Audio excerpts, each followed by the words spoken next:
Thank you, Mark. Meanwhile, in Iowa City, Caitlin Clark and the Hawkeyes earned home court advantage. The Indiana Fever's 2025 season has been a relentless gauntlet of injuries and controversial officiating, pushing the team to the brink as they cling to the 8th playoff seed with a 19-18 record.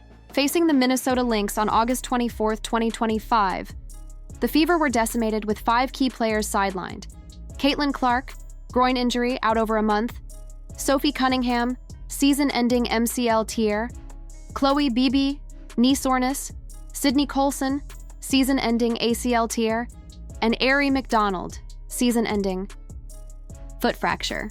Odyssey Sims, a hardship signing, played through injury, while Lexie and Kelsey Mitchell shouldered impossible loads. A egregious officiating blunder, calling a foul on Hull after she took an elbow to the face from Kayla McBride, ignited fan and team fury, amplifying perceptions of bias against Indiana. With Clark's return looming, the Fever's resilience faces a critical test against a brutal remaining schedule. The Fever's injury list reads like a nightmare. Our own Kaylin Thompson reports on how the women on the court are inspiring young fans in the stand. Caitlin Clark, the team's offensive linchpin, has been out since mid-July with a groin injury, leaving the offense disjointed. Sophie Cunningham's MCL tear, Sydney Colson's ACL tear, and Arie McDonald's foot fracture ended their seasons, while Khloe Bby's knee issue sidelined her before the Lynx game. Odyssey Sims, a last-ditch signing, limped onto the court, joining other hardship additions like Khloe Bby and Aerial Powers. This depleted roster forced Hull to play 37 minutes and score 23 points in a prior game, with Mitchell dropping 26 against Minnesota despite relentless defensive pressure. Coach Stephanie White admitted the physicality overwhelmed her shorthanded squad, with Aaliyah Boston anchoring the paint but unable to compensate for missing wing depth.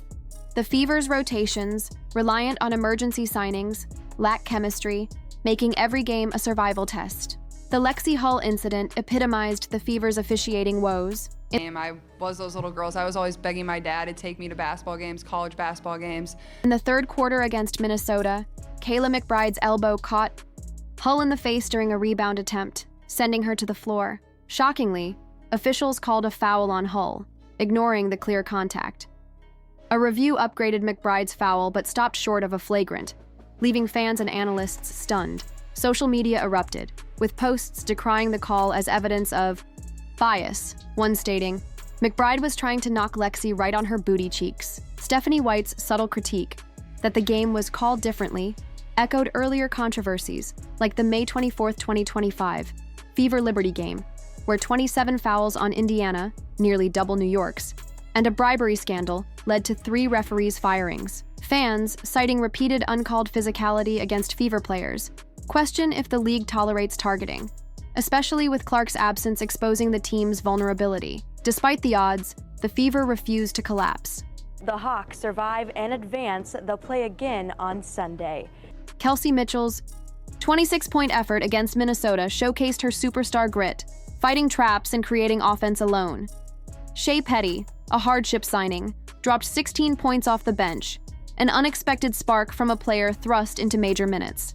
Aaliyah Boston's defensive presence and rebounding kept Indiana competitive, while Hull's endurance under pressure highlighted the team's fight. These efforts, though, couldn't overcome the lack of depth and questionable calls, with the 88-79 loss dropping Indiana to 8th place, 1 game ahead of the Los Angeles Sparks. The remaining schedule, Seattle, Golden State, Chicago, and Los Angeles, offers no reprieve, with each game critical to securing a playoff spot.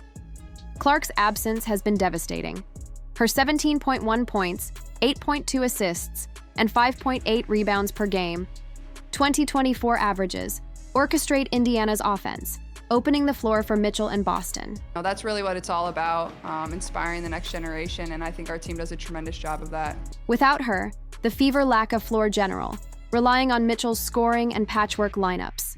On August 24th, Clark participated in shoot-around, her first on-court activity in weeks, signaling a potential return before the regular season ends on September 19, 2025. White expressed optimism, noting Clark's progress as a lifeline. Fans, dissecting practice footage on social media, see her return as the key to stabilizing the offense and elevating Indiana into a playoff contender.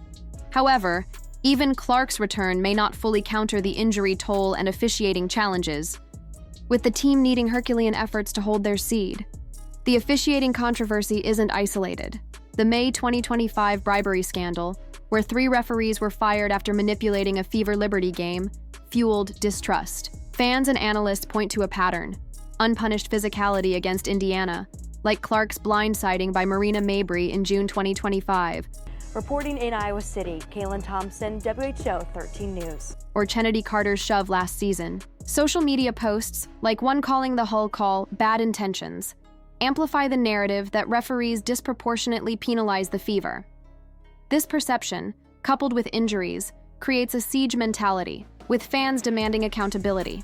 The WNBA's failure to address these concerns risks alienating a fan base energized by Clark's star power, especially as the league's 2025 attendance hit a record 10,190 per game. Indiana's fight reflects their spirit, but the odds are daunting. With 7 games left, they face playoff-caliber teams while integrating hardship signings and awaiting Clark. The team's 43.2% field goal percentage and 33.8% three-point shooting suffer without Clark's playmaking, and their defense, ranked 9th in efficiency, struggles with limited depth. If Clark returns, her ability to create space and dictate pace could push Indiana past the Sparks and secure a playoff berth. Thank you, Kaylin. And the women Hawkeye team will be playing at noon on Sunday against Creighton. However, officiating inconsistencies remain a wild card, with White's calls for league-wide consistency echoing broader WNBA concerns.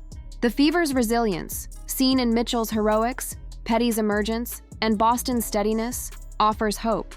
But they're fighting 2 battles: opponents and systemic challenges. Are referees targeting the Fever? The Hull incident, combined with past controversies, suggests a pattern to some, though others argue it's inconsistent officiating league-wide. Comment your take, hit like if you think Indiana's being unfairly treated, and subscribe for more WNBA updates.